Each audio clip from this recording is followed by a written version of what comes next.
नमस्कार, मी ज्ञानेश्वरी रेसिपीमध्ये सर्वांचं खूप खूप मनापासून स्वागत करते. सर्दी, खोकला, ताप त्यासोबतच घशामध्ये जर खवखव होत असेल, घसा तडतड करत असेल, तर त्यावरती घरगुती उपाय म्हणजे फक्त एक अद्रकचा तुकडा आणि त्यापासून बनवलेला हा काढा जर तुम्ही एक वेळेस वापरला किंवा एक वेळेस जरी पिला, तरीसुद्धा तुमचा घसा जो आहे तो पूर्णपणे बरा होतो. तापसुद्धा कमी होण्यास मदत होते. भरपूर आजारांवरती उपयुक्त असा हा काढा आहे. सर्दी ताप खोकल्यासाठी तर आहेच, पण घसा जर खवखव करत असेल, तडतड करत असेल, घशात दुखत असेल, इन्फेक्शन असेल, सगळ्याच गोष्टींसाठी युजफुल असा हा काढा आहे. नक्की एक वेळेस तरी हा उपयुक्त काढा बनवून बघा. ज्यावेळी सर्दी होते त्यावेळी औषधं, गोळ्या या सगळ्या गोष्टी आपण करत बसतो आणि आपला सर्दी खोकला लवकर बरा होत नाही. मुलांसाठी सुद्धा अतिशय उत्तम असा पर्याय हाच आहे, की आपण काढा करायचा आणि एक एक चमचा मुलांना एक एक तासाभरानंतर देत राहायचा. फक्त काढा थोडासा गरम करून घ्यायचा प्रत्येक वेळी ज्यावेळी आपण काढा बनवलेला आहे. एक काढा जो बनवलेला असतो ना, तो तुम्ही 2-3 तासापर्यंत जरी तसाच ठेवून फ्रिजमध्ये पुन्हा पुन्हा गरम करून तो पिला किंवा मुलांना दिला तरी देखील चालतो. फक्त जास्त वेळ तो ठेवायचा नाही, अगदी दिवसभर वगैरे. काढा तसाही बनवायला खूप सोपा आहे, त्यामुळे लगेचच तुम्ही बनवू शकता. अगदी सकाळ, दुपार, संध्याकाळ 3 वेळेस जरी काढा बनवला तरीसुद्धा तुम्हाला 1 ते 2 दिवसात अगदी आरामात फरक पडतो. अगदी 7 ते 8 लसणाच्या पाकळ्या घ्यायच्या आहेत. 10-12 घेतल्या तरी चालतील.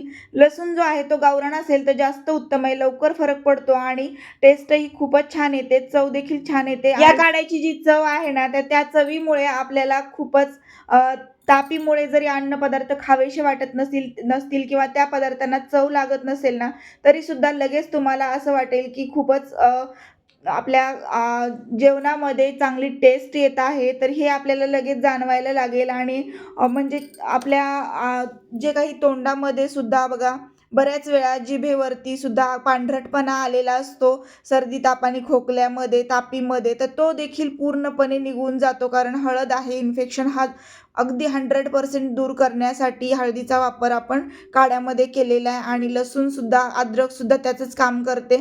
तर त्या लसूण आणि अद्रकने सुद्धा आपल्या घशामध्ये अगदी खवखव होत असेल आणि लालसरपणा आलेला असेल किंवा कोरडेपणा झालेला असेल घशामध्ये आणि त्यामुळे भरपूर खोकला, त्रास अशा पद्धतीचे तुम्हाला जर काही लक्षणं जाणवत असतील, सूज असेल घशामध्ये, तर या सगळ्या गोष्टी दूर करण्यासाठी या काढ्याचा उपयोग तुम्ही करू शकता. ओवा यामध्ये मी त्यामुळेच घातलेला आहे. तर ओव्यामुळे सुद्धा अगदी तापीमुळे बऱ्याच वेळा पोटात बडबड होतं किंवा ताप असतो तर पोटामध्ये आग झाल्यासारखी होते.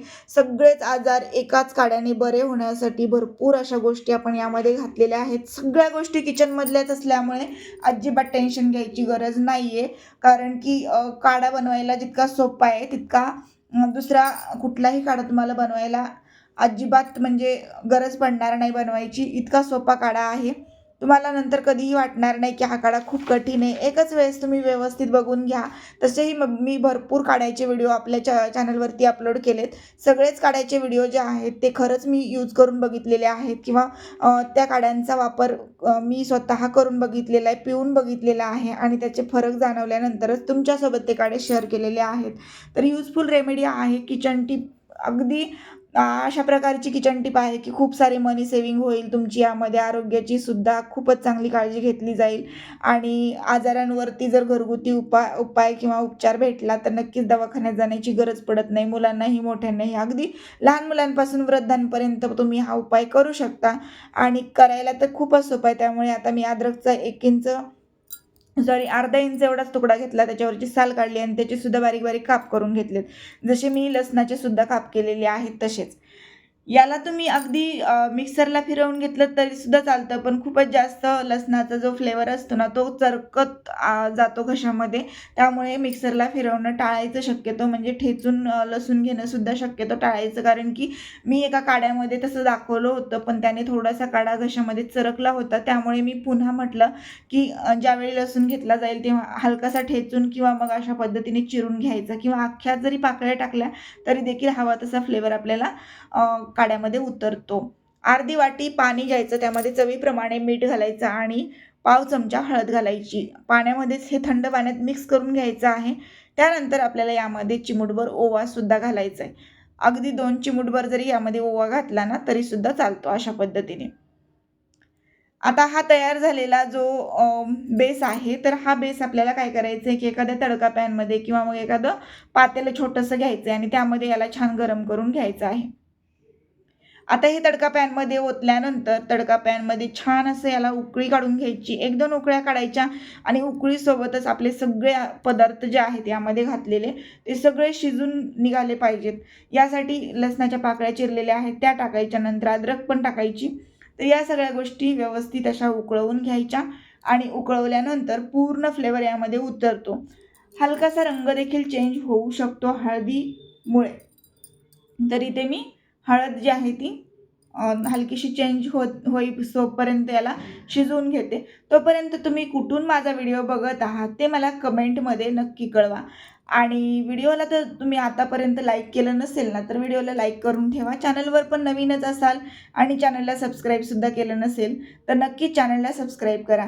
आणि समोर बेल आयकॉन आहे बघा, त्यावरती क्लिक करा आणि ऑलवर क्लिक करून ठेवा. जेणेकरून काय होईल की चॅनलवर येणाऱ्या प्रत्येक व्हिडिओचं नोटिफिकेशन सगळ्यात आधी तुमच्याच मोबाईलवरती येईल आणि तुम्हाला माझे सगळे व्हिडिओज इझिली पाहता येतील. चला तर मग आता इथंपर्यंत तुम्ही व्हिडिओ बघितलेलाच आहे, तर आता आपण हे छान असं उकळून घेऊया. आणि खूप जणांच्या पुन्हा वेगवेगळ्या कमेंट येतात की किती वर्षाच्या मुलांसाठी हा काढा चालेल, अगदी 5 वर्षाच्या मुलांना किती द्यायचा, 10 वर्षाच्या मुलांना किती द्यायचा, अशा कमेंट पुन्हा पुन्हा येतात. त्यामुळे काय होतं की तुमचंही कन्फ्युजन माझंही कन्फ्युजन होतं. तर तुम्ही लहान मुलांना काय करायचं, 1-1.5 वर्षाची मुलं जे असतात त्यांना काढा वगैरे थोडासा दिला तरी ती अगदी औषधं पितात म्हणजे काढासुद्धा नक्कीच पिऊ शकतात. कारण याच्यामध्ये मीठ आहे, हळद आहे, तर टेस्टीच काढा बनतो. तर त्या मुलांना सुद्धा चमचा तुम्ही जर दिला सकाळ दुपार संध्याकाळ तरीसुद्धा 1 ते 5 वर्षापर्यंतच्या तर 3 टाईम जरी तुम्ही 1-1 चमचा औषधाप्रमाणे दिला, जसं आपण सपाटा म्हणा दुसऱ्या कुठलेही सर्दी खोकल्याची औषधं घेतो आणि 1-1 चमचाभर देतो. तशा पद्धतीनेच हे अगदी आयुर्वेदिकच औषध आहे असं समजा आणि 3 वेळेस 1-1 चमचा देऊन टाका. त्यानंतर 5 वर्षाच्या पुढच्या मुलांना पाव वाटी जरी दिला किंवा मग अर्धा कप जरी काढा दिला 3 टाईम अर्धा कप तरीसुद्धा ते आरामात पितात. तर त्या अंदाजाने तुम्ही बनवायचा काढा आणि मुलांना द्यायचा. सांगितलेलं साहित्याचं प्रमाण थोडंफार कमी जास्त झालं तरी पण अगदी आरामात काढा छान तयार होतो. जास्त काढा चरकणार नाही याची मात्र काळजी घ्या, म्हणजे लसणाच्या पाकळ्या खूपच जास्त व्हायला नको. अगदी मी टाकलेल्या आहेत व्हिडिओमध्ये दाखवलेल्या आहेत त्या पद्धतीने 5-6 लसणाच्या पाकळ्या घ्यायच्या अंदाजे. आणि ओवासुद्धा मी सांगितलं तसं 2 चिमूटभर घ्यायचा, म्हणजे काढा खूप जास्त चरकत नाही, मुलांना पिण्यासारखा होतो आणि चवीला अप्रतिम होतो. मीठ आहे त्यामुळे खूपच टेस्टी असा काढा तयार होतो. आणि अशा पद्धतीचा काढा आहे हा. 5 वर्षाच्या पुढच्या मुलांना अगदी अर्धी वाटी जरी 3 टाईम दिला तरी एका दिवसात खोकला, सर्दी, ताप सगळ्या गोष्टी नाहीशा होतात. घशातली खवखव असेल, तडतड असेल, अगदी घशाचा कुठलाही आजार झालेला असेल, सर्दी खोकल्यामुळे घसा दुखत असेल, कुठलाच आजार एका दिवसाच्या पुढे तुम्हाला राहिलेला दिसणार नाही. कारण ह्या काढ्यामध्ये खूप जास्त पॉवर आहे. तर तुम्ही हा काढा बनवून बघा. तर हा आरोग्यवर्धक असा रोगप्रतिकार शक्ती वाढवणारा काढा नक्की तुम्हाला आवडेल अशी आशा करते. एकदा नक्की बनवून बघा. आवडला तर व्हिडिओला लाईक करा, शेअर करा, कमेंट करा. चॅनलला सबस्क्राईब केलं नसेल तर सबस्क्राईब करा. मित्रपरिवारासोबत तुमच्या हा व्हिडिओ शेअर करायला विसरू नका, जेणेकरून सगळ्यांनाच याचा उपयोग होईल आणि जास्तीत जास्त तुमचे देखील पैसे वाचतील. चला तर मग पुन्हा भेटू अशाच एका छानशा व्हिडिओसोबत.